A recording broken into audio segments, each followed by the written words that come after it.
wanted to be a musician, I had to rule out Egyptology. My schoolwork wasn't good enough to be an Egyptologist, and that was my first choice. Plus, Egyptologists don't really get the girls, so I was seeing all these bands around the time, and the girl reaction was pretty amazing.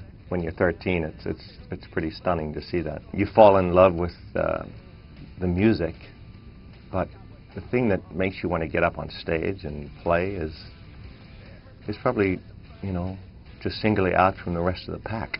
But music was always in my house. My dad was a singer, although he was a lifer in the Army. He was he had a great voice, better voice than I did, actually, and should have gone further than I did. But I got encouraged by him, and I eventually really fell in love with the guitar, and that actually has outlasted my love of lots of women.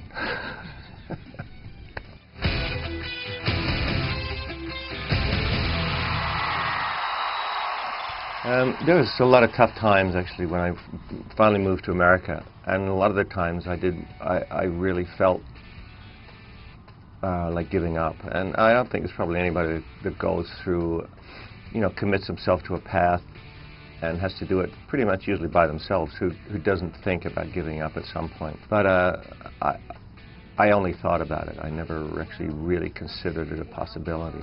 I've never actually had a job. This is all I do. I don't have any other qualifications. It was either do this and succeed at it, or, you know, there was no other option. Advice for budding performers. Wow. You know, I mean, honestly, it's got to be a passion. It's got to be something that you die for, something that pulls you out of bed every morning. It's got to be an obsession, and that's true of anything. Yeah, General Hospital, I didn't really want to do the show. I didn't think it would be have anything to do with having a successful music career. That year that I joined, it became, you know, one of the most talked about shows on TV, and suddenly soap operas were hip, and it was just serendipitous that I kind of walked into it at that time. But I had to suffer a lot of detractors saying, oh, this guy's a soap opera actor, one-dimensional soap opera actor. They didn't even know that I wrote the songs I recorded. They thought, you know, some producer came along and, you know, stuck me in a recording studio. But you know, to me, I've always wanted to do it all my life, so I figured that would be the best answer, to stay in the game. Dogs are kind of my totem animal, I guess. I love animals. I mean, I would have made a great vet too if I'd actually continued my studies.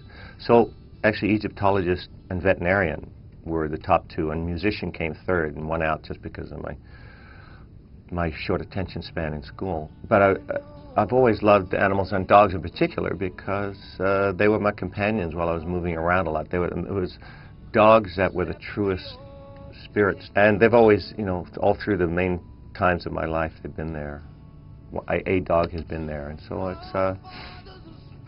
I feel very sorry for cat lovers. Yeah, my dad was the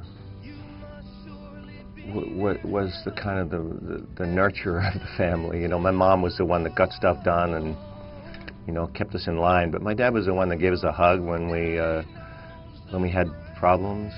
He was the only officer that, when he retired, enlisted men came to his send-off, which never happened. Enlisted men hated officers. He was a real loving guy, and that helped me with my kids. I didn't have to fight against anything. I just could channel my dad, you know.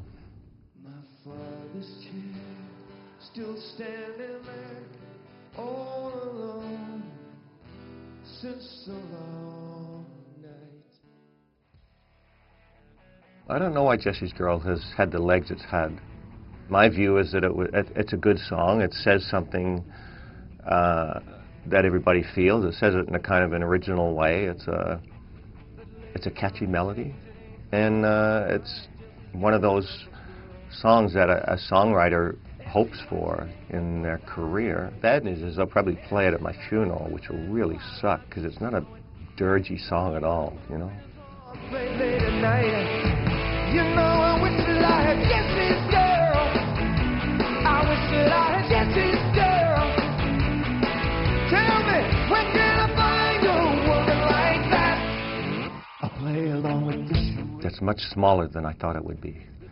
is a comment I used to hear most from my fans. No, actually, you know, one of the coolest things is that you've been a part of my life, which is actually really one of the most rewarding things I can hear, because the music gave them comfort through tough times, and that's when music, you know, pours in, and you drink it up, and it becomes your best friend.